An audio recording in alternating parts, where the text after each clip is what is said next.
What really happened to Payne Stewart? We will dive into the legacy of the golf icon, from his magnetic personality on the golf course through his lasting imprint on the sport of golf. This is heartbreaking.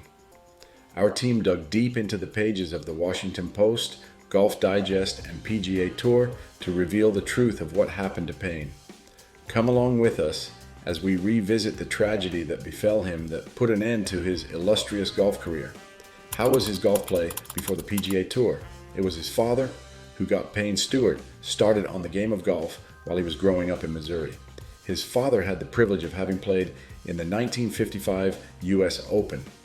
Payne played collegiate golf while pursuing a business degree at Southern Methodist University in Dallas, Texas. Upon his graduation in 1979, Payne was unable to earn a PGA Tour card at qualifying school. He decided instead to play on the Asian golf circuit for the next 2 years. His decision earned him 2 tournament wins in 1981, one of which was the Indonesia Open. Not satisfied with just playing in Asia, Payne went back to the US and finally earned his 1982 PGA Tour card. Payne's involvement in the Asian Tour during the 1980 to 81 period was a notable chapter in his career. While it was relatively short, it played a significant role in his development as a golfer and helped him gain valuable experience that would benefit his career in the years to come. How was his golf journey in the PGA? He started his professional golf career with a win at the Quad Cities Open in 1982. More than his win, the crowd remembered him for wearing colorful knickers, plus 4 bright stockings and a tam o' shanter. His outfit eventually became a trademark for Payne and earned him a reputation of being one of the best-dressed professional golfers. Payne scored his second victory on the PGA Tour at the Walt Disney World Golf Classic in 1983. He then had second-place finishes at the Byron Nelson Golf Classic and the Open Championship in 1985. This continued in 1986, where he ended up as the tournament runner-up 4 times.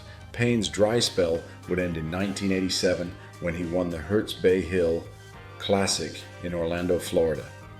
After 2 runner-up finishes at the Honda Classic and Provident Classic in 1988, he recorded his 4th PGA Tour win at the MCI Heritage Golf Classic in April 1989. At this point, he was beginning to enjoy the reputation of being one of the most consistent and best PGA Tour players to not have yet won a major championship. But that reputation was not to hold, as Payne won his first major by winning the PGA Championship in August.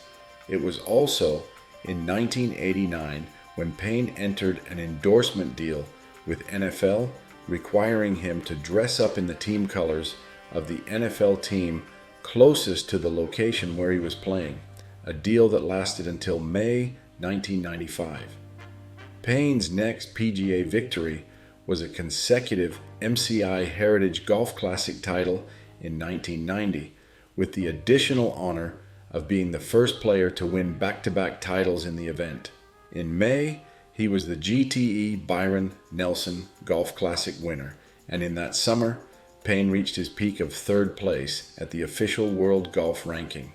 It was at the 1991 U.S. Open that Payne secured his second major title at the U.S. Open, winning in exceptional fashion after holing a 20-foot birdie. Another 1991 title came to him with a win at the Heineken Dutch Open the following month. For 1992 and 1993, Payne recorded back-to-back wins at the Hassan II Golf Trophy in Morocco. After a 4-year dry spell at the PGA Tour, he won the Shell Houston Open in 1995. After runner-up finishes at the U.S. Open in 1993 and 1998, Payne won his last major at the 1999 U.S. Open, beating Phil Mickelson with a memorable 15-foot par putt, the longest ever made in winning the major. In his delight at winning, Payne raised a fist in the air and kicked his leg out from behind, a legendary pose that was immortalized in a bronze statue. This statue of Payne stands behind the 18th green at the Pinehurst Resort No. 2 course as a commemoration of his winning putt. His golf legacy extends to his representing his country in 5 Ryder Cup and 3 World Cup competitions. Payne's PGA Tour career spanned from 1982 through 1999, highlighted by a total of 11 victories, including 3 majors. Marked by both success and resilience, his games were characterized by his unique, gracefully fluid, and stylish swings. What happened on October 25th, 1999? Payne, together with Robert Fraley, his agent, Van Ardaan, a sports management agency president, and Bruce Borland, a golf architect, boarded a chartered Learjet 35 jet for a 2-hour flight from Orlando, Florida to Dallas, Texas. Payne was to attend the Tour Championship, the year-ending tournament at the Champions Golf Club. Early in the flight, the aircraft climbed to its assigned altitude on autopilot.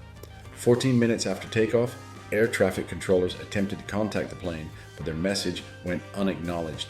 They attempted contact 5 more times, but there was no answer just the same. A U.S. Air Force F-16 test pilot, who happened to be in the air nearby, was asked to intercept the jet. Upon visual inspection, there seems to be no visible airplane damage, with both engines running. However, the pilot could not see inside the passenger section as the windows were dark.